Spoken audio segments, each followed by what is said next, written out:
Is, Meta, formerly Facebook, the single biggest threat to the open metaverse in the next 5 years? And how dire is that threat? Because when I talked to Yat, he said, we need to really pay attention to this because Yes. it's important.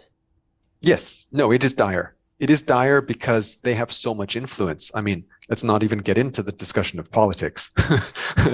Facebook has incredible influence. They have an incredible amount of resources, and they are an authoritarian structure, meaning if the top decides on something, then the rest of the company, board of directors, everybody falls in line, which means that such a large organization can pivot quickly if they are so inclined.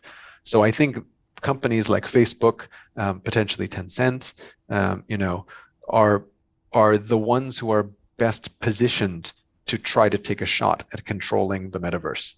And I think it's in the world's interest to make sure that Web3 remains open and, fulfills the promises of actually what you and I remember as Web 1.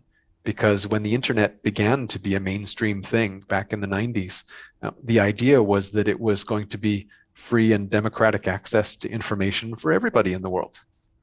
Yeah. And it's not obvious if we're going to win this war to keep it open. It's like we have all this great innovation, we have all these great ideas, but it's going to be a knockdown, drag out fight for the next 5 to 10 years. It will be. It will be, because it will be tempting to take the easy choice. And sometimes the easy choice will be the one where you're spoon-fed into the walled garden.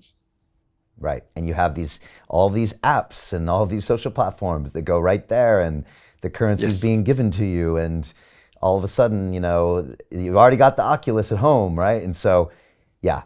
Yes. Well, and also the hard part's been done. So people, they say to me, oh, well, opening a MetaMask wallet and onboarding to blockchain is so difficult. And I turn to them and I say, well, do you remember the first time you opened an iTunes account or a Google Play account? It was horrible.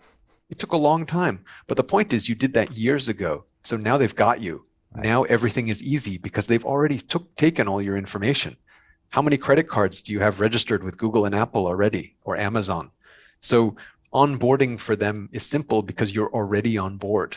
And that's the advantage that they have.